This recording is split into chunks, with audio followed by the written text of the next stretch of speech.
米がない？どうしたらいいの？これじゃあ寿司が作れないわ。ここは東京寿司フェスティバル。日本中から腕に覚えのある職人たちが集まる一大イベントだ。俺は見習いの身分ながら同僚のサポート役として参加していた。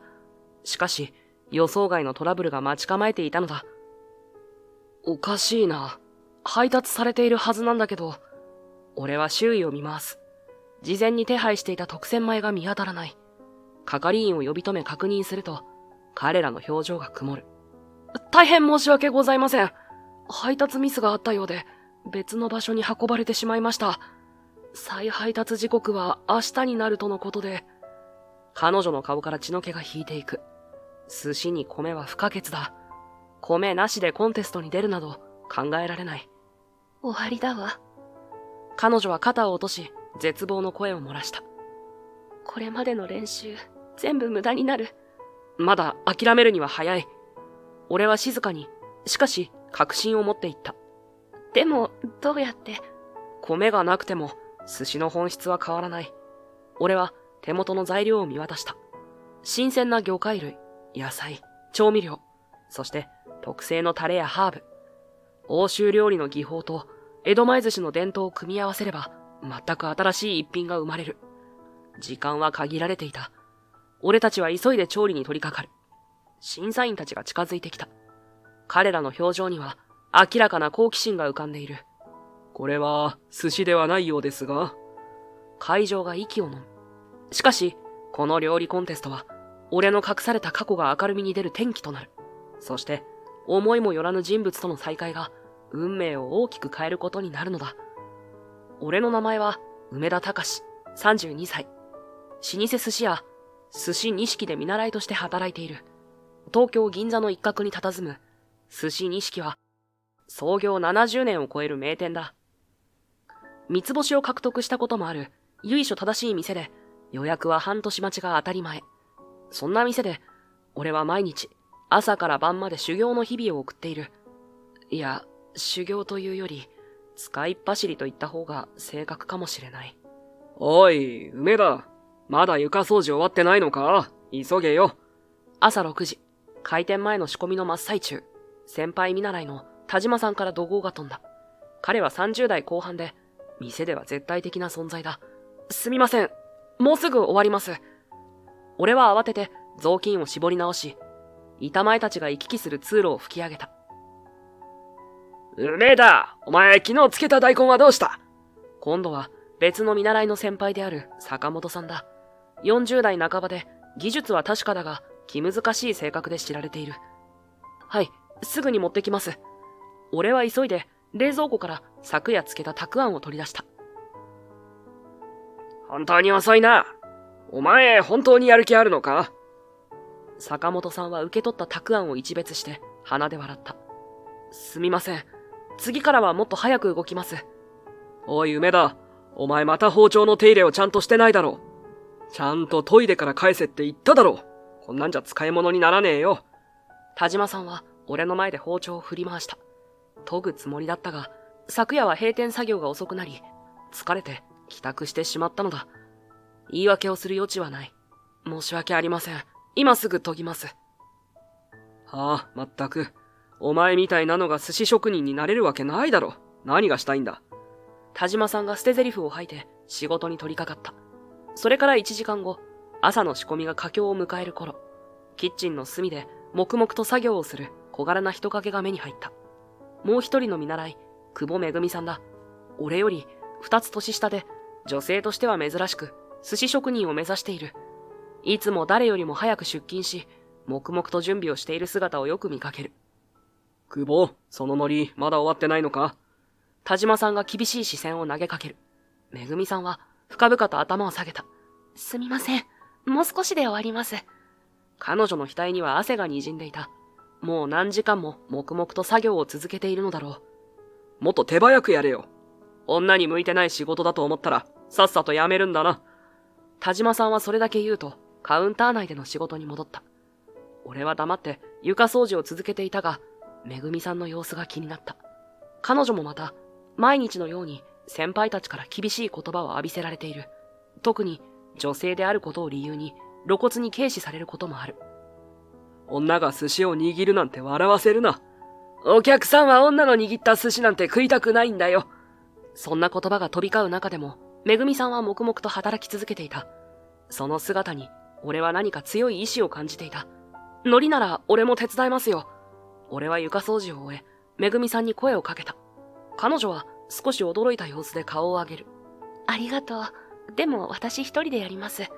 梅田さんにも仕事があるでしょ。彼女は毅然とした態度で言った。そんな彼女の姿勢に俺は少し感心した。弱音を吐かず自分の仕事を全うしようとする強さがあった。わかりました。でも何か手伝えることがあったら言ってください。俺がそう言うと彼女は小さくうなずいた。昼前のひととき、俺はゴミ出しを終えて店の裏口から戻ってきた。その時、キッチンの隅でめぐみさんが一人、何かに苦戦している様子が目に入った。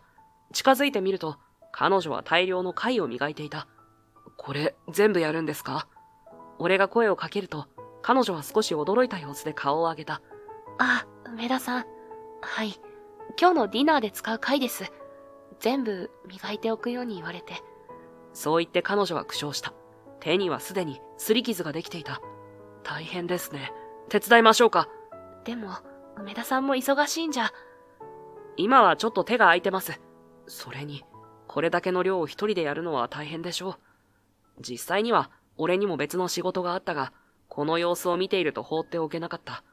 彼女は女性というだけで、先輩たちから必要以上に厳しい仕事を与えられることが多い。それは、明らかに彼女を追い出すための嫌がらせだと感じていた。ありがとうございます。めぐみさんは少し躊躇した後、感謝の言葉を口にした。俺は彼女の横をすり抜けるようにして貝の山へと向かった。淡々と磨き始めると自分でも驚くほど手が動いた。慣れた作業というわけでもないのに、集中していると不思議と体が覚えてくれているようだった。もう終わったんですか？気がつくと、めぐみさんが驚いたように俺の手元を見つめていた。見ると、小山のように積まれていた貝はあらかた磨き終わっている。はい、終わりましたよ。さすがにこれだけ量があると手は疲れますけど、そう言いながらもまだ残っている数個の貝を手早く磨き上げる。俺のそんな姿を見て、めぐみさんはほんの少し呆れたような、けれど感心したような表情を浮かべていた。梅田さんって本当に仕事が早いですね。しかも正確で、仕上がりも綺麗だし、どうしてそんなに手際がいいんですか？いや、特に意識してるわけじゃないですよ。慣れですかね。本当のことを言うわけにはいかず、俺は少し曖昧に笑った。私も負けてられませんね。もっと手早く、もっと正確に仕上げられるようにならないと。そうつぶやく彼女の横顔には、彼女が抱く寿司職人という夢への強い決意が宿っていた。そんなめぐみさんを見ていると、改めてもっと力になってあげたいという思いがこみ上げてくるのだった。翌朝、いつもより早めに店に入ると、カウンターの奥から小さな声が聞こえた。めぐみさんがすでに仕込みを始めていた。彼女はいつも誰よりも早く来て、黙々と準備をしている。その姿勢に、俺はいつも敬意を抱いていた。おはようございます。今日も早いですね。俺は手を洗いながら声をかけた。私、もっと頑張らなきゃと思って、梅田さんに追い越されないように、なんてね。めぐみさんは俺をじっと見つめた後、再び手元の作業に戻った。彼女は鮮やかな手つきで昆布を切っていた。その動きには無駄がなく、見習いとは思えない熟練の技があった。めぐみさんも随分手慣れてますよね。俺は素直な感想を口にした。めぐみさんは動きを止め、少し照れたように笑った。そう見えますか？まだまだです。特に田島さんや坂本さんの前だと緊張して。彼女の声は途中で小さくなった。先輩たちの厳しい指導、特に女性であることを理由にした冷ややかな態度は誰の目にも明らかだった。でも諦めないんですね。俺は率直に尋ねた。好奇心からではなく、純粋に彼女の強さに感銘を受けていたからだ。めぐみさんは手を止め、深く息をついた。その一瞬、彼女の表情に深い決意が浮かんだ。諦めるつもりはありません。彼女の声は静かながらも、揺るぎない強さを宿していた。だって、これが私の夢だから。その言葉に、俺は何か胸に迫るものを感じた。夢を追いかける純粋さ。それは俺が失ってしまったものだった。俺たちは黙々と朝の準備を進めた。薄暗い店内に二人だけの静かな時間が流れていく。外からは徐々に明るさが増していく朝の光が差し込んでいた。やがて俺は勇気を出して聞いてみることにした。どうして寿司職人を目指しているんですか？めぐみさんは少し驚いたように顔を上げたが、すぐに微笑んだ。あんまり面白い理由ではありませんが。よければ聞かせてください。めぐみさんは少し考え込んだ後、ゆっくりと話し始めた。私の祖父は小さな寿司屋を営んでいました。田舎の本当に小さな店で。彼女の目は遠くを見つめ、懐かしさに満ちていた。祖父の店は家族経営で、祖母も一緒に働いていました。でも祖母は表に出ることはなかったんです。裏方として仕込みを担当していました。彼女はそこで一度言葉を切った。何か思い出すように目を閉じる。子供の頃、私はその店が大好きでした。祖父の握る寿司、祖母の温かいおもてなし、家族全員が幸せそうで。彼女の表情が明るくなる。しかし、すぐに影が差した。祖父が亡くなった後、祖母は店を続けようとしたんです。同じように寿司を握って。めぐみさんの声が少し震えた。でもお客さんは、女性が握った寿司なんてと次々と離れていきました。女の手は温かすぎる。女は魚に触れるな。そんな古い考えで。彼女の瞳が濡れていた。しかし、それは怒りの涙だったのかもしれない。祖母は技術も知識も持っていたのに、女性だというだけで認めてもらえなかった。結局、店は潰れてしまいました。めぐみさんは深く息をついた。過去の痛みを吐き出すように。祖母が亡くなる直前、私に言ったんです。めぐみ、あなたには好きなことをしてほしい。私のように諦めないでって。彼女の目に決意の光が宿った。それで決めたんです。祖母の夢を引き継いで、女性でも一流の寿司職人になれることを証明したいって。それで、祖父母がかつて寿司屋をしていたあの場所に店を復活させたいんです。女性だからという理由で認めてくれない人は多い。でも、家族を喜ばせたくて料理を始めたんです。いつか誰もが納得する寿司を握りたい。めぐみさんの目には涙が光っていた。しかし、それは弱さからではなく、強い決意から生まれた情熱の表れだった。俺は何かを突き動かされるような感覚に襲われた。彼女の純粋な思い、夢への執着、そして何より自分の技術で誰かを幸せにしたいという思いに心を打たれた。めぐみさんなら絶対にできるよ。俺は心からそう思った。彼女の中にある情熱と覚悟を目の当たりにして確信していた。俺も全力で応援するから。その言葉は計算なしに自然と口から出てきた。めぐみさんの目尻に涙が光る。ありがとうございます。彼女は小さな声で言った。震える唇から絞り出すような言葉だった。みんな諦めろって言うばかりで、応援してくれる人なんて。彼女はハンカチを取り出し、涙を拭った。その仕草には強がりと弱さが混ざっていた。梅田さんのような人が言ってくれると、なんだか本当にできそうな気がします。彼女は涙の中から微笑んだ。その笑顔は朝日に照らされて輝いていた。それから数日が過ぎた頃、店内に新たな風が吹き始めた。朝の仕込みが一段落した時間帯、カウンターの奥で田島さんと坂本さんが何やら話し込んでいる。その声は意図的に大きく、めぐみさんに聞こえるようにしているのは明らかだった。おい、聞いたか？来月銀座で寿司フェスティバルがあるらしいぞ。田島さんがわざとらしく声を張り上げる。ああ、あれか。町おこしの企画だろ。腕に自信のある職人が集まって技を競うやつ。坂本さんも同調するように答えた。彼らの視線はキッチンの隅でわさびをすっているめぐみさんに向けられていた。女の見習いでも出られる祭りがあるらしいぜ。どうせ無理だろうけどな。田島さんの言葉には明らかな嘲笑が含まれていた。それを聞いためぐみさんの手が一瞬止まるのを俺は見逃さなかった。しかし、彼女はすぐに作業を再開し、何も聞こえなかったかのように振る舞った。まあ、女が寿司を握るなんて所詮は見せ物だよな。本気で勝負する場じゃないさ。坂本さんが追い打ちをかける。彼らの言葉は明らかな挑発だ。けなすことで彼女を追い詰めている。そんな姑息な手段に、俺は胸の内で怒りを覚えた。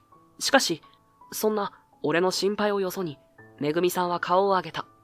彼女の目には、これまで見たことのない強い光が宿っていた。すみません。そのイベントのこと、もう少し詳しく教えていただけませんか？彼女の声は小さいながらも、揺るぎない決意に満ちていた。田島さんと坂本さんは驚いたように顔を見合わせた。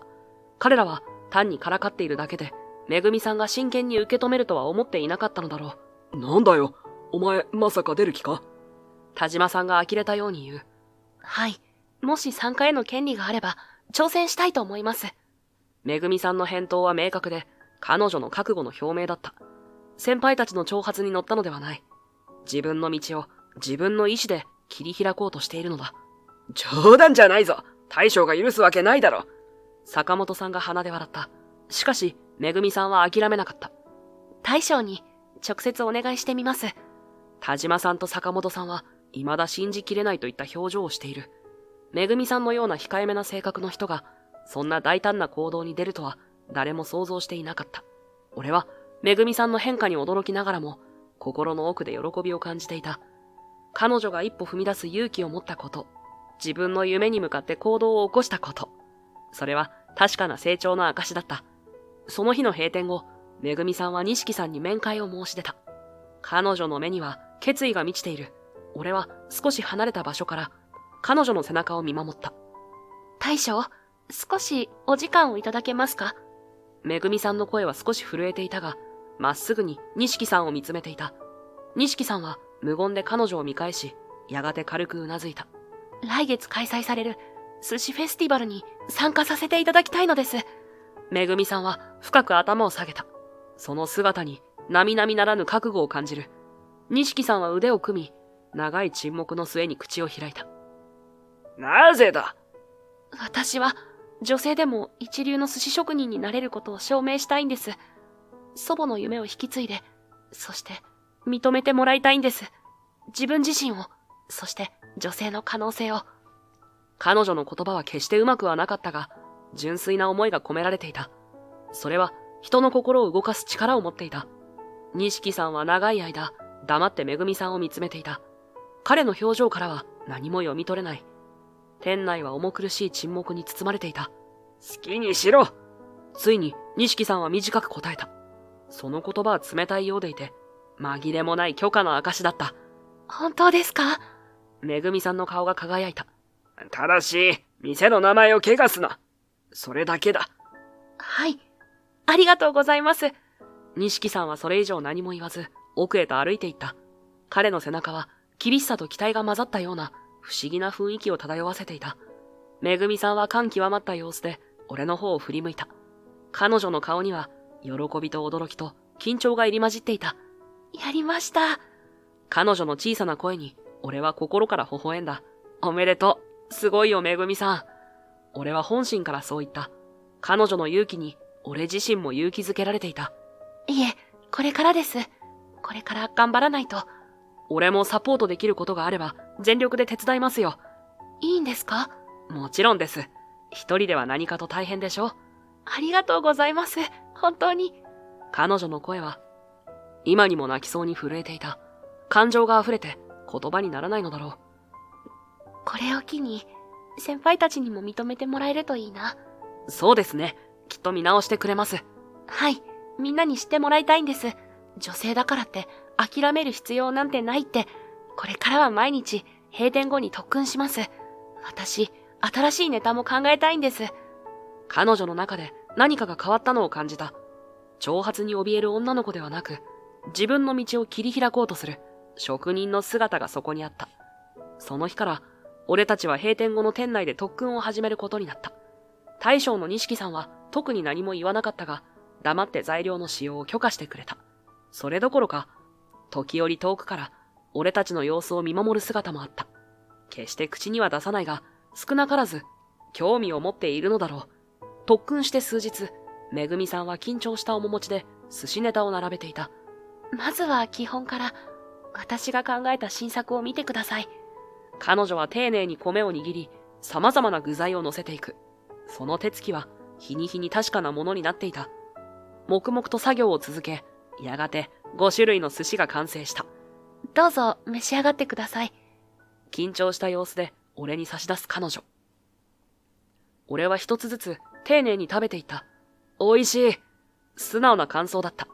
特にタイの昆布締めは絶妙な塩加減と柔らかな食感が見事に調和していた。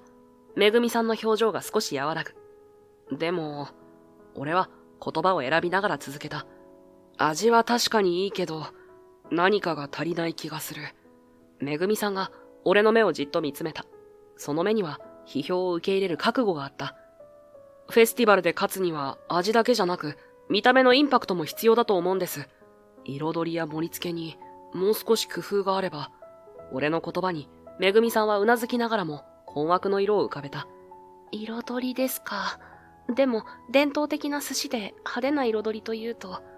彼女は伝統を重んじる職人らしい考え方をしていた。しかし、イベントごとで注目を集めるには何か特別なものが必要だ。俺は少し考えた後、思い切って提案した。欧州の調理法を少し取り入れてみるのはどうでしょう。めぐみさんは驚いた顔をした。欧州の調理法？例えば、フランス料理ではソースの使い方が繊細で、一滴で味と見た目を変えることができます。イタリアンでは色彩のコントラストを大切にする。そういった要素を日本の寿司に融合させてみるんです。あくまで日本の文化をベースに。俺は具体的な例を挙げながら説明した。伝統的な握りの形は守りつつ、例えば、タイの上に一滴だけローズマリーの香りを乗せるとか、マグロの赤身に微量のバルサミコ酢を垂らす。見た目も香りもほんの少し変わるだけで、全く新しい体験になると思います。めぐみさんは興味を示しながらも、明らかに困惑していた。そんなやり方、どうして知っているんですか？え？普通の寿司職人、見習いは知らないはずだと思うんです。彼女の視線が俺を探るように見つめていた。なぜ見習いの俺がこんな知識を持っているのか、という疑問が彼女の目に浮かんでいるのは明らかだった。俺は軽く肩をすくめ、できるだけ自然に振る舞おうとした。前にも言いましたけど、少し料理の本を読んだり、テレビで見たりしただけですよ。意外と面白いんですよ。異なる食文化の融合って。俺の説明は適当だったが、めぐみさんはそれ以上追求しなかった。代わりに、彼女は寿司に目を戻し、考え込むように見つめた。確かに、何か新しいことをしないと、注目されないかもしれませんね。彼女は少し迷いながらも、俺の提案を受け入れる準備ができているようだった。じゃあ明日からもっといろいろ試してみましょう。基本は守りつつ、ほんの少しだけ革新を取り入れるんです。俺の提案にめぐみさんはうなずいた。彼女の目に新たな希望の光が灯った。それから毎晩、俺たちは閉店後の店内で特訓を重ねた。こちらの白身魚、寿司の上に盛るだけでなく、薄くスライスして周りを囲むように飾るとどうでしょう？彼女の提案に俺は目を見開いた。それいいですね。魚の美しさをもっと活かせるし、見た目のインパクトも大きい。二人は顔を見合わせて笑った。もはや誰が教える側で誰が学ぶ側かという境界はなくなっていた。互いに刺激し合い、高め合う関係になっていた。特に、めぐみさんの技術は飛躍的に向上していった。最初は戸惑っていた革新的な要素も、彼女自身のセンスで消化し、独自のスタイルに昇華させていった。明日はもっと違う組み合わせも試してみましょう。牡蠣とわさびだけじゃなく、柑橘類の香りも加えるとか。めぐみさんは次々とアイデアを口にした。その姿は、見習いというよりも、一人の創造的な職人のようだった。そして、ついにイベントの日がやってきた。朝から緊張感が漂う中、俺たちは入念に準備を進めた。会場は銀座のホテルの一角に設けられた大きなホールだった。東京寿司フェスティバルの横断幕が掲げられ、多くの参加者とお客が集まり始めていた。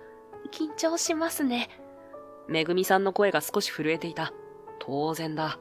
ここにはメディアだけでなく、東京中から腕に覚えのある寿司職人たちが集まっている。中には有名店の板長クラスの人物も少なくなかった。大丈夫です。今まで練習したことを思い出して自信を持ってください。俺は彼女の肩を軽く叩いた。実際、めぐみさんの技術は日々の練習で磨かれ、見違えるほど上達していた。彼女の握る寿司には、確かな味わいと美しさがあった。会場内を見渡すと、参加者たちが次々と自分の持ち場で準備を始めていた。審査員席には著名な料理評論家や食のジャーナリストが並び、真剣な表情で参加者たちを観察している。久保めぐみさんですね。ブースはこちらです。案内された場所に向かって歩いていると、突然、聞き覚えのある声が背後から聞こえてきた。たかし？たかしじゃないか。その声に、俺の背筋が凍りついた。ゆっくりと振り向くと、そこには一人の男が立っていた。エリック・スミス。かつて欧州で出会った男だ。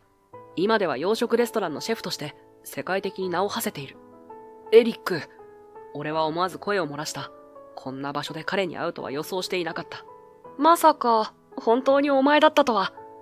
エリックは俺を上から下まで眺め、嘲笑うように小さく笑った。何？お前寿司屋に落ちぶれてたのか？あの噂は本当だったんだな。盗作したって。その言葉に、俺の心臓が痛みを伴って鼓動した。過去の記憶が脳裏に蘇る。欧州での事件を。何言ってるんですか？突然、めぐみさんが俺たちの間に割って入る。彼女はエリックをきつく睨みつけた。あなた、急に何ですか？失礼ですよ。エリックはめぐみさんをあしらおうと片手で払う動作をする。君こそ何なんだ？俺は事実を言ったまでだ。彼は盗作。いや、もっと言えば泥棒なんだよ。エリックの小姉には露骨な軽蔑と嘲笑が混ざっていた。そんな泥棒と一緒に料理を作るつもりかい？お嬢さん。めぐみさんは明らかに不快そうな表情を浮かべる。梅田さんがそんな卑怯なことをするはずありません。彼女の声は小さいながらも揺るぎない確信に満ちていた。梅田さんは誰よりも誠実で、真摯に寿司と向き合っています。私は彼を信じています。めぐみさんの言葉に胸が熱くなった。彼女は何も知らないのに、こんなにも俺を信じてくれている。エリックは少し困惑したように俺を見た後、再び嘲笑的な笑みを浮かべた。まあいい。今日はそんな昔話をしに来たわけじゃない。俺はゲスト審査員として招かれているんだ。彼はわざと俺たちを見下すように言った。客席で君たちの寿司を見させてもらうよ。期待はしないけどね。彼はそう言って立ち去った。彼の背中が人混みに消えていくまで俺たちは無言だった。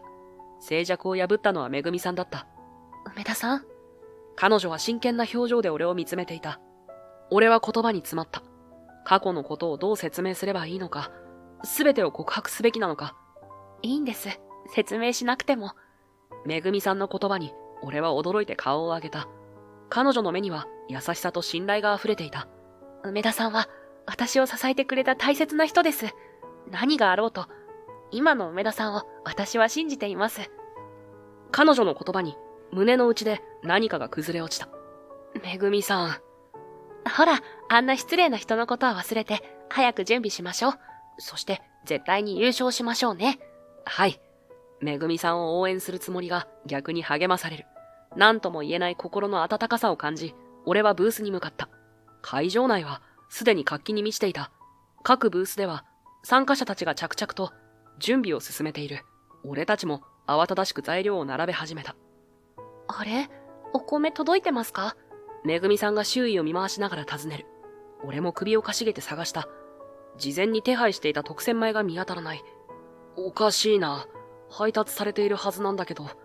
俺は係員を呼び止め、確認してみることにした。すみません。12番ブースの米なんですが。ああ、12番ですね。係員が名簿をめくりながら困惑の表情を浮かべる。申し訳ありません。12番の米は配達済みになっているんですが、そこへ別の係員が駆け寄ってきた。彼の表情には明らかな動揺が見て取れる。大変申し訳ございません。12番の米なんですが、配達ミスがあったようで別の場所に運ばれてしまいました。別の場所って、どこのブースですか？それが、そもそもこの会場ではないんです。俺の胸に不穏な予感が走る。単なるミスではない気がした。再配達の時間は？俺が静かに尋ねると、係員はうつむいた。申し訳ありません。配達業者に確認したところ、再配達時刻は明日になるとのことで、めぐみさんの顔から血の気が引いていくのが見えた。寿司に米は不可欠だ。米なしで寿司コンテストに出るなんて考えられない。どうすれば？めぐみさんの声が震えていた。彼女の目には涙が浮かび始めている。これまでの練習、努力、そして何より夢、それが崩れ去りそうになっていた。もうダメかも。彼女はついにつぶやいた。その声は絶望に満ちていた。なんと声をかければいいのだろう。慰めの言葉を探したが、現実は厳しかった。寿司には米が不可欠なのだ。しかし、まだ諦めるには早い。俺は静かに、しかし確信を持っていった。めぐみさんが驚いたように顔を上げる。でも、米がないのにどうやって。彼女の混乱は当然だった。だが、俺の心は冷静さを取り戻していた。俺は、ゆっくりと会場を見回した。今ある材料、時間、そして、俺たちの技術、すべてを冷静に分析した。今ある材料で最高の一品を作りましょう。俺は、めぐみさんの目をまっすぐ見つめた。彼女の目には、疑問とかすかな希望が混ざっていた。米がなくても、寿司の本質は変わらない。新鮮な業界と職人の技術で人を感動させること。それが俺たちの目標でしょ。めぐみさんはまだ半信半疑だった。でも、米がなければ寿司じゃないじゃないですか。その言葉に、俺の脳裏にひらめきが走った。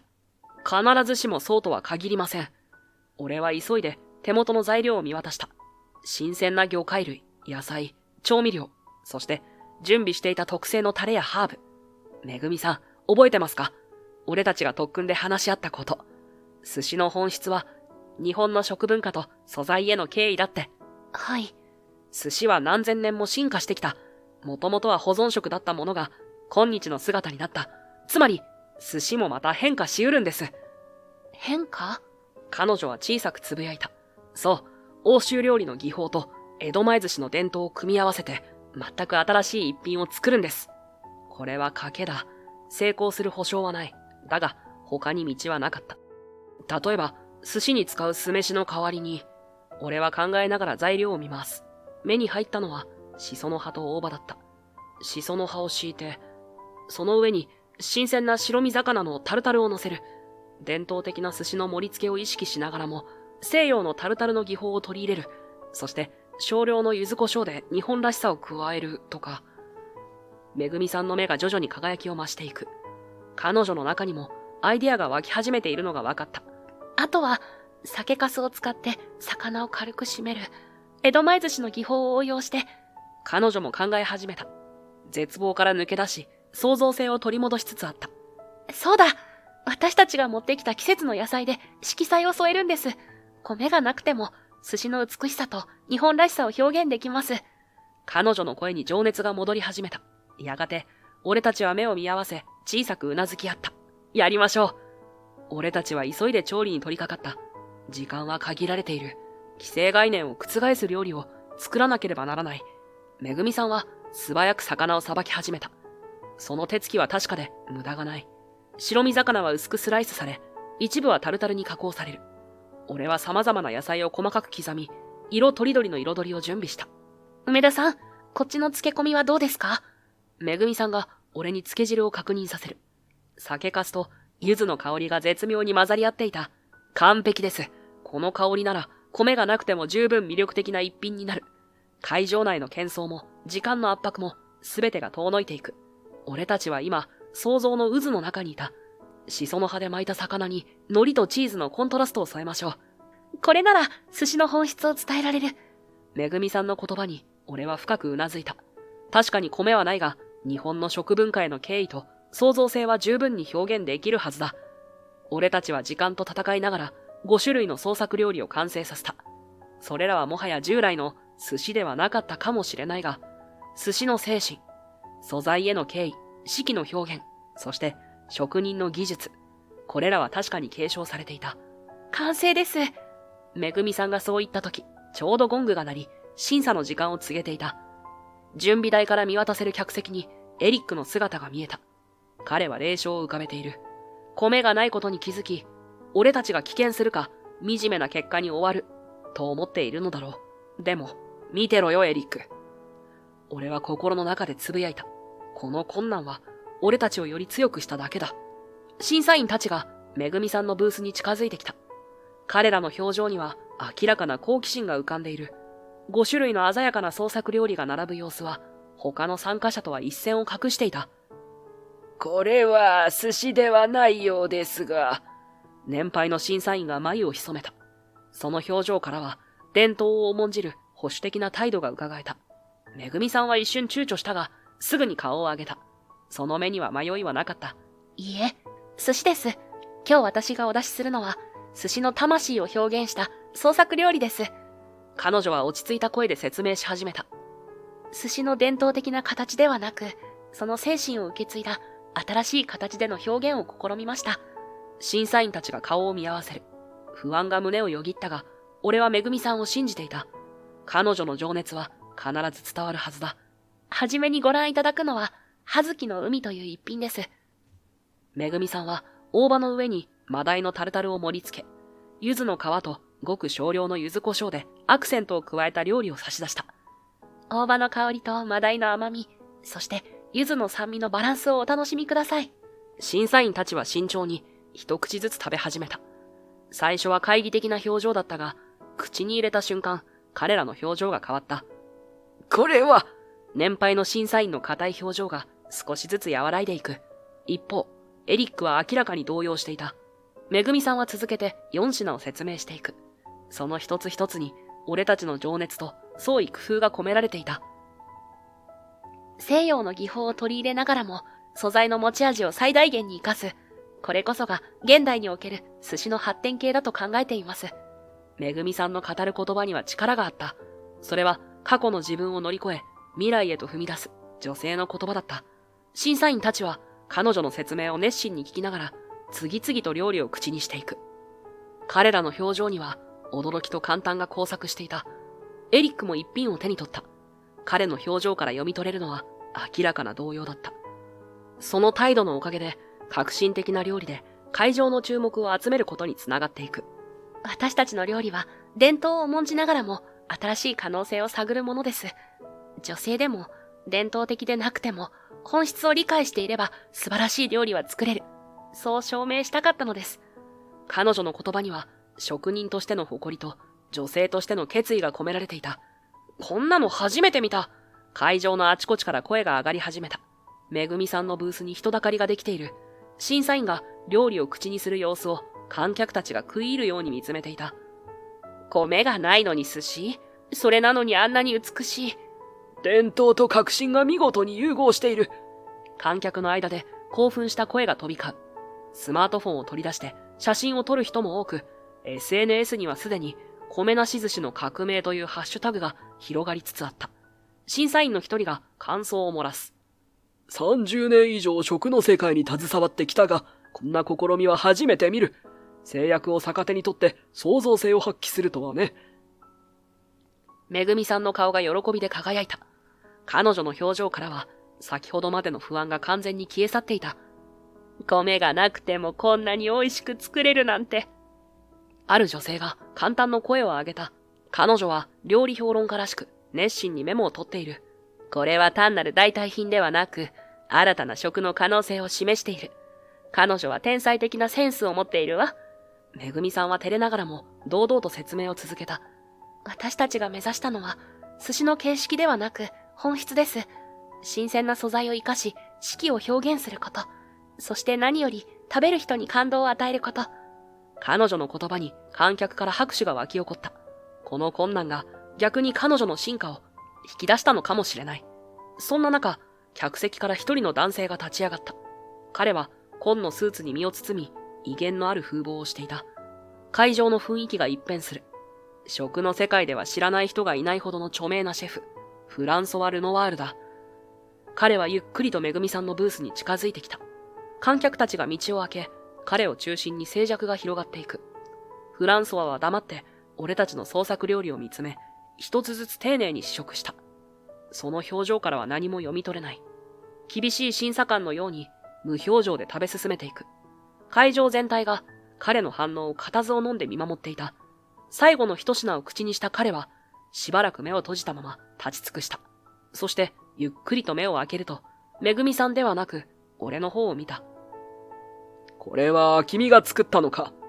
彼の声は低く、しかし会場全体に響き渡った。俺はしばし言葉を失う。いいえ、俺は冷静に答えた。これは彼女の作品です。私は少しアドバイスをしただけです。フランソワは俺をじっと見つめ、そしてゆっくりとうなずいた。そうか。だがこの味わい、このバランス感覚。彼は再びめぐみさんの方を向き、そして俺の方に視線を戻した。そうか。やはり君の料理は本物だ。その言葉に会場に違和感が広がる。観客たちは互いに顔を見合わせ、小さな囁き声が飛び交い始めた。あの人と有名なフランソワが知り合いなの？どういう関係なんだろう。フランソワは会場の様子を見渡し、俺の肩を叩いた。彼、タカシはかつて欧州で革命児と呼ばれた天才シェフだ。彼のレストラン、アザーサイドはわずか開店1年でミシュランの三つ星を獲得した。最も予約が取れない店として知られていたよ。すべて彼の功績だ。フランソワ、君がこんな小さい場所で腕を振るうのが私には耐えられない。会場が騒然となる。めぐみさんの目が大きく見開かれ、俺を見つめていた。彼女の表情には驚きと何か複雑なものが混ざっていた。梅田さん、あなた。めぐみさんの言葉は途切れた。俺は彼女に申し訳ない気持ちでいっぱいだった。ずっと隠していたことをこんな形で明かすことになるとは。フランソワは続けた。彼の料理は芸術だった。日本の繊細さと欧州の大胆さを融合させ、誰も見たことのない新しい食の世界を創造した。多くの若手シェフたちが彼から影響を受けたものだ。彼はにっこりと笑い、肩をすくめた。だが、彼は表舞台から姿を消した。3年前のことだ。料理の盗作疑惑が明るみになってね。会場が水を打ったように静まり返る。多くの視線が俺に集まっていた。隠しきれなくなった過去が目の前に広がり始めていた。3年前のパリ、アザーサイドという名のレストランのキッチンに立つ自分。白い調理着に身を包み、世界中から厳選した素材に囲まれていた。たかし、この味素晴らしいよ。当時のオーナーであったフランソワの声が耳に残っている。彼の熱心な指導のおかげで、俺は欧州料理の基礎を徹底的に叩き込まれた。日本人としての感性と欧州で学んだ技術。その二つを融合させることで、俺は独自の料理スタイルを確立していった。君の料理には魂がある。ミシュランの審査員がそう言ったと聞いた時の喜び。開店わずか1年での三つ星獲得は、料理界で大きな話題となった。東洋と西洋の完璧な融合、革命児。様々な称号が俺に贈られた。予約は半年待ち。世界中のセレブリティが俺の料理を求めて訪れるようになった。順風満帆のように見えた日々。しかし、すべてがうまくいっていたわけではなかった。こんな高い食材を使っていては利益が出ないぞ。もっと安い仕入れ先に変更しろ。客が喜ぶなら、それでいいじゃないか。投資家たちとの対立は日に日に深まっていった。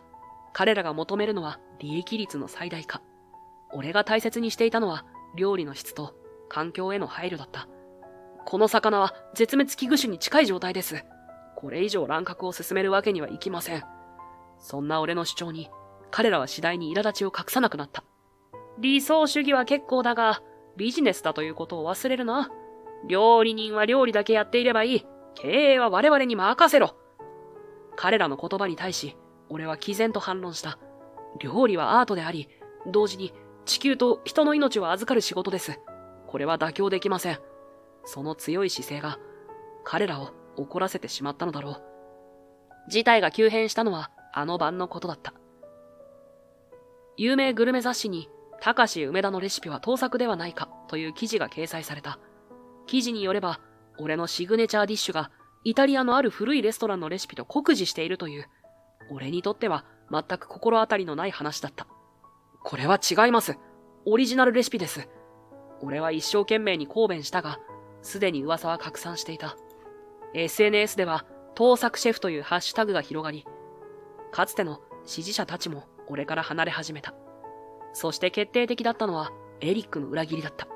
彼は俺のレストランで副料理長として働いていた男だ。実力もあり、信頼していた。彼もまた、俺の料理哲学に共感していると思っていた。しかし、彼は投資家たちの側につき、メディアの前で俺を非難したのだ。タカシがイタリアでそのレシピを見ていたのは事実です。彼はそれをインスピレーションと呼んでいましたが、彼の言葉は巧妙だった。直接盗作したとは言わないが、そう思わせるような言い回し。それが決定打となった。アザーサイドの予約はキャンセルで埋まり、支持者たちは次々と背を向けた。投資家たちは俺を解任し、店は別のコンセプトで再スタートを切ることになった。もう欧州には居場所がない。そう悟った俺は荷物をまとめて日本へ戻った。三つ星を獲得した実績は確かにあるが、それと同時に盗作疑惑という汚名も背負っていた。帰国後、俺はいくつかの有名レストランに履歴書を送った。しかし、返事はほとんど来なかった。来たとしても、丁寧な断りの言葉だけだった。現在シェフの募集はしておりません。あなたの実力は十分に評価しておりますが、現状では。建前の言葉の裏に隠された本音が見え隠れしていた。問題を起こした料理人は採用できない。風評被害を恐れている。数ヶ月が過ぎ、貯金も底をつき始めた頃、俺は求人広告を見る目を変えた。高級レストランにこだわる必要なんてないんじゃないかと。それでも門戸は閉ざされていた。料理界の噂は思った以上に広がっていた。そもそも求人すら来ない状態だった。もう一度、一から始めるしかない。そう決意して歩き始めた銀座の通り。そこで見つけたのが寿司錦の求人広告だった。見習い募集、経歴不問、真摯に寿司と向き合う心を持つ者。翌日、俺は緊張しながら寿司錦の扉を叩いた。面接に臨んだのは今の大将、錦さんだった。前職は？錦さんの第一声はそれだった。俺は少し躊躇した後、正直に答えることにした。パリで、アザーサイドというレストランのシェフでした。三つ星を取ったところか。錦さんは表情を変えずに言った。俺は驚いた。彼が知っていたとは。はい。ですが、いろいろあって。噂は聞いている。錦さんの言葉に、俺の心は沈んだ。ここでもダメか。そう思った瞬間、彼は意外な言葉を続けた。だが、俺は噂では人を判断しない。腕があればいい。俺は信じられない思いで彼を見つめた。嵐。錦さんは俺をじっと見つめた。ここは寿司屋だ。西洋料理とは違う。すべてを忘れて一から学ぶ覚悟はあるか？その質問に俺は深く頭を下げた。あります。すべてを学び直す覚悟はあります。錦さんはしばらく俺を観察していたが、やがて小さくうなずいた。明日から来い。見習いだ。雑用から始めるぞ。そうして、俺の寿司錦での日々が始まった。高級レストランのシェフから一転、見習いとしての生活。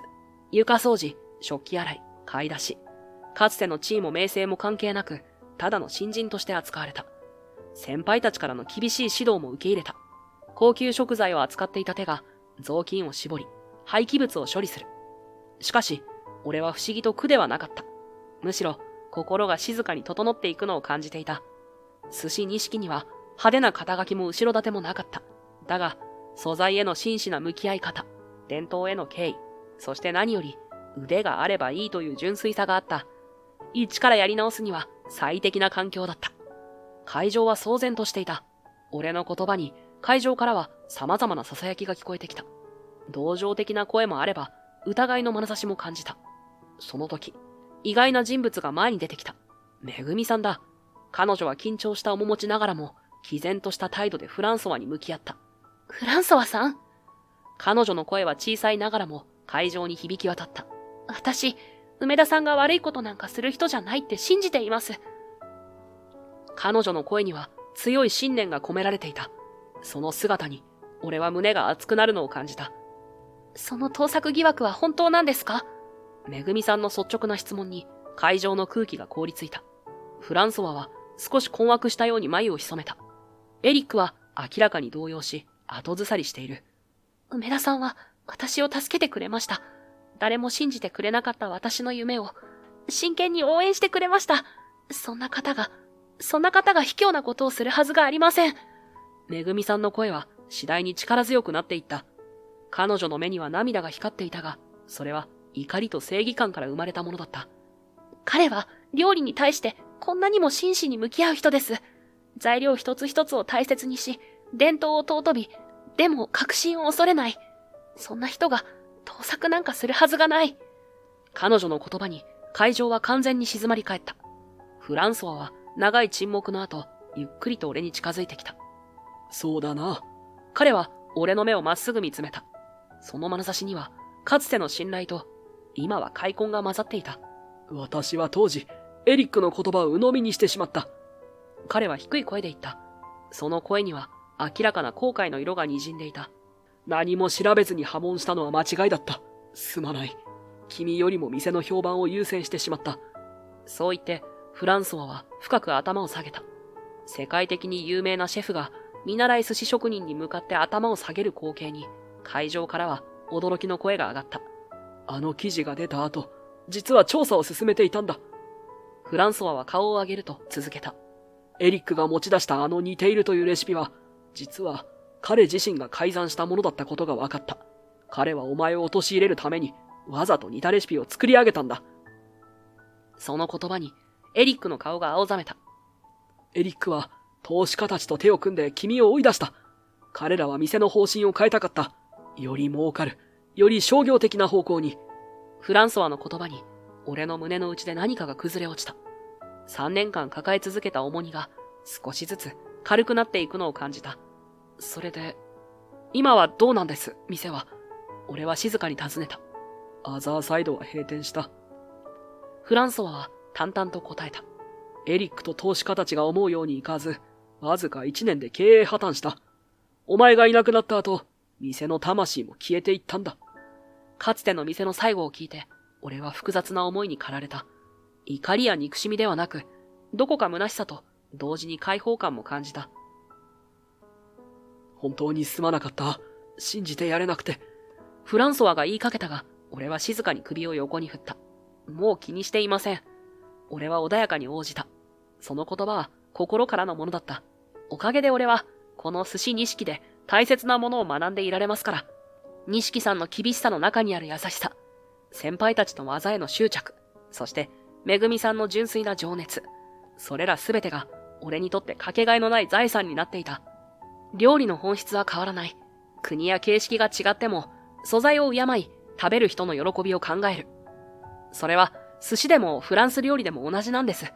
フランソワは、俺の言葉に静かにうなずいた。彼の目には理解の色が浮かんでいた。その時、会場の一角で騒ぎが起きた。スタッフが何人か集まり、激しく言い争う声が響いてきた。あれは、めぐみさんが目を凝らした。そこにはエリックの姿があった。彼は明らかに動揺し、何かを一生懸命に否定しているようだった。何が起きているんだ？フランソワが尋ねると、近くにいた運営スタッフが慌てて説明を始めた。配達の件で調査していたところ、驚くべき事実が判明しました。配達業者の記録によると、12番ブースの米は確かに会場に届けられていたんです。俺とめぐみさんは顔を見合わせた。しかしその後、外国人の男性が別の場所に運ぶよう指示したという証言があります。その人物が、スタッフはエリックの方を視線で示した。確認したところ、その男性はゲスト審査員のエリック・スミスさんだったと。その言葉に会場から驚きの声が上がった。カメラのフラッシュが次々と焚かれ、記者たちが一斉にエリックに詰め寄る。スミスさん、本当ですか？意図的に米を隠したのは？これは妨害行為ではないのですか？パリでの梅田さんの件も含めてコメントをお願いします。質問攻めにあったエリックの顔がみるみるうちに青ざめていく。彼は言い訳しようと口を開いたが言葉にならない。それは、フランソワが厳しい視線を向ける。エリック、説明しろ。追い詰められたエリックは周囲を見回した。逃げ場はなかった。全部俺がやりました。すみません。彼の声は震えていた。タカシが再び脚光を浴びるのが許せなかったんだ。せっかく蹴落としたのに、また成功するのを見たくなかった。エリックの目には涙が光っていた。それは悔恨というより、自分が追い詰められた状況への恐怖から来るものだった。彼の才能が眩しすぎた。俺なんかよりずっと上だって、いつも思い知らされて。エリックのトロに会場は静まり返った。嫉妬と劣等感が彼を動かしていたのだ。3年前の出来事も、今回の米の件も、すべて同じ理由だった。去るんだ。フランソワが冷たく言い放った。エリックは肩を落とし、誰にも目を合わせられないまま、会場を後にしようとする。しかし、メディアがそれを許すはずもなく、会場の外で質問攻めにあっていた。そんな彼を見送りながら、俺は複雑な思いに駆られた。怒りはあった。だが同時に、どこか哀れさも感じた。自分の才能を信じられず、他人を陥れることでしか自己を保てない。そんな生き方こそ本当の敗北だと思った。イベントは予定通り進行し、めぐみさんの革新的な米なし寿司は大きな話題となった。そして優勝トロフィーを手にしためぐみさんの笑顔が翌日の新聞の一面を飾った。しかし、それは始まりに過ぎなかった。実は、元三つ星シェフが老舗寿司屋で修行中。盗作疑惑から復活。隠れた天才の新たな挑戦。伝統と革新の融合。寿司の新時代を切り開く。様々な見出しが躍る記事が次々とメディアに掲載された。俺の過去、エリックによる陰謀、そして寿司錦での新たな旅路。すべてが詳細に報じられた。テレビの情報番組でも特集が組まれ、フランソワのインタビューも放送された。彼は俺の才能を惜しみなく称え、盗作疑惑が完全な冤罪だったことを世界に向けて宣言した。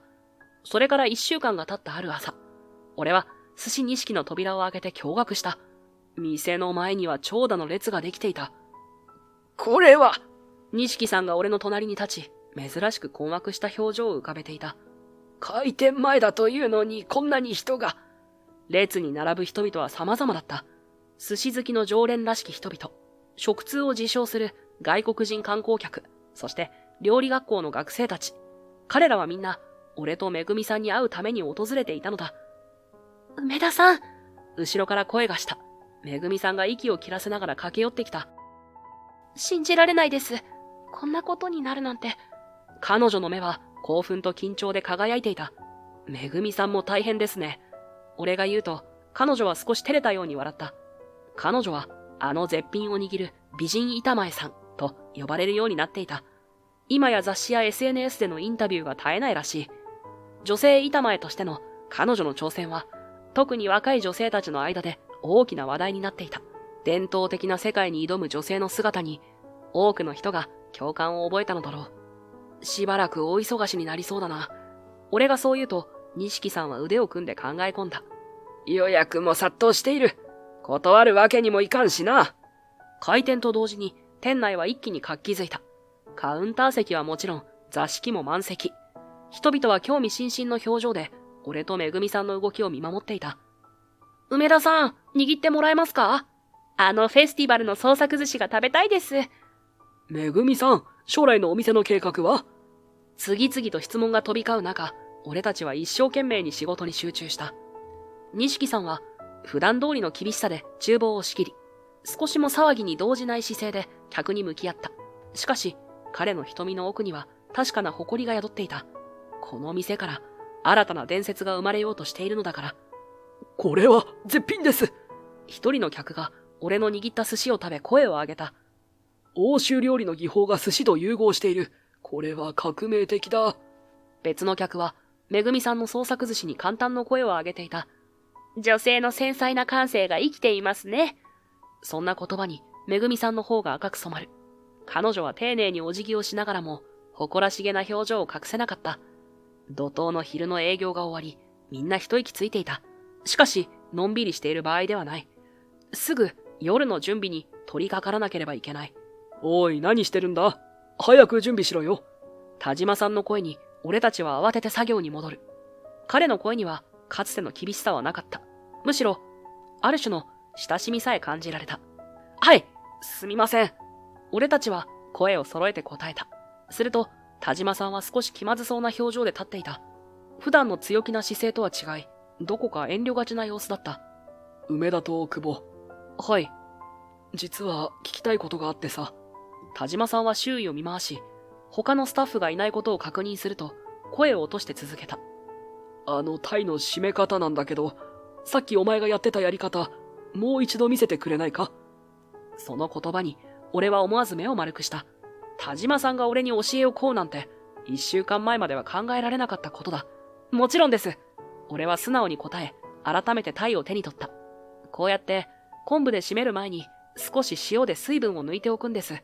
それからこの向きで昆布で包むと、俺の説明に、田島さんは真剣な表情で聞き入っていた。彼の目には、純粋な学びの姿勢があり、かつての傲慢さは影も形もなかった。なるほど。そうか。そうすれば旨味が均等に広がるわけか。彼は感心したようにうなずいた。梅田、お前すごいな。三つ星の技術は伊達じゃないな。田島さんの素直な称賛に、俺は少し照れくさく首を振った。いえ、基本は錦さんから学んだことですよ。それに僕自身もまだまだ寿司については学ぶことばかりです。その言葉に田島さんは少し笑った。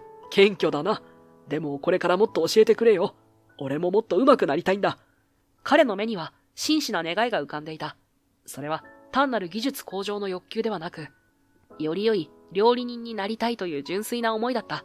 もちろんです。お互い高め合っていきましょう。俺は心から答えた。田島さんが去った後、今度は坂本さんが近づいてきた。彼もまた、普段の厳しい表情とは違い、少し遠慮がちな様子だった。久保。はい。巻き寿司の盛り付け方だけどさ、何かコツとかあるの？俺、どうしても洒落た盛り付けができなくてさ。俺とめぐみさんは顔を見合わせた。まさか、これまで散々、女性という理由で見下していた彼が、彼女に教えを請うなんて。なんだよ。決まりが悪そうに、坂本さんは口を尖らせる。そんな彼に、めぐみさんは笑顔で答えた。いいえ、私でよければお伝えしますね。ああ、頼むよ。二人が厨房で並んで立つ姿を、俺は後ろから眺めていた。そして、その日の営業が終わると、俺はめぐみさんに声をかけた。めぐみさん、ちょっといいですか？はい、何でしょうか？あの時は、直談判してくれてありがとう。え？フランソワに、俺を信用してるって言ってくれて、とても嬉しかった。俺は静かに言った。イベント後、忙しさに紛れて、きちんとお礼を言う機会がなかったのだ。いえ、そんな。めぐみさんは少し照れたように視線をそらせた。実は、あなたのこと知ってました。彼女の言葉に俺は驚いた。今までもずっと、ただものじゃないって思って調べたんです。あの手さばき、知識の深さ、どう見ても普通の見習いじゃなかった。彼女は言葉を選びながら続けた。そうしたら、パリのお店でのことを知って。そうだったんですね。でも、そんなことする人じゃないって思ってたから、ついあの時言い出しました。俺は彼女の正直な告白に思わず笑みを浮かべた。過去を知って、それでもかばってくれてありがとうございました。いえ、それより梅田さん、これからどうするんですか？彼女の声には不安が混ざっていた。俺を見る目には、期待と恐れが同時に浮かんでいる。もう梅田さんは、世界に羽ばたいていくんですよね。また向こうのレストランに戻るんじゃ。彼女の言葉には、明らかな寂しさが滲んでいた。1週間前のイベントで真実が明らかになった今、俺がこの小さな寿司屋を去ると思っているのだろう。いえ、そんなことしません。俺はここで働きたいんです。めぐみさんの手が止まった。彼女の目には驚きが広がっていた。三つ星の定義って知ってます？俺は続けた。わざわざ旅行してまで食べに行きたい店が三つ星なんです。つまり、場所はどこだっていい。店内を見回しながら、俺は静かに言葉を紡いだ。ここ、寿司錦で最高の寿司を出せば、世界中からお客さんが来てくれるはずです。めぐみさんの顔に驚きと喜びが広がった。でも、本当にここで。はい。俺はここで頑張りたい。俺は迷いなく答えた。それは心からの本音だった。パリでの栄光も挫折も、すべてが今の自分を形作っている。でも今、俺が本当に求めているのは、この寿司錦での日々だった。パリでは名声はあったけど、料理の本質を見失いかけていました。ここで一から始めて、改めて気づいたんです。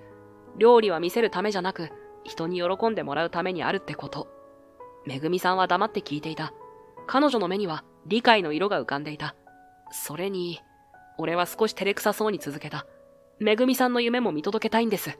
女性の寿司職人として、世界に名を知らしめる姿を。彼女の目から涙がこぼれ落ちそうになっていた。彼女は急いで袖で拭った。梅田さん。彼女の声は感動で少し震えていた。ありがとうございます。私、絶対に頑張ります。めぐみさんの目には強い決意が宿っていた。イベントでの成功が彼女に新たな自信を与えたのは明らかだった。新しい寿司錦の物語はまだ始まったばかりだ。これからも、俺とめぐみさんは寿司という小さな宇宙の中で無限の可能性を探求していく。その手のひらの上で握られる寿司一貫に、二人の魂と情熱が込められている。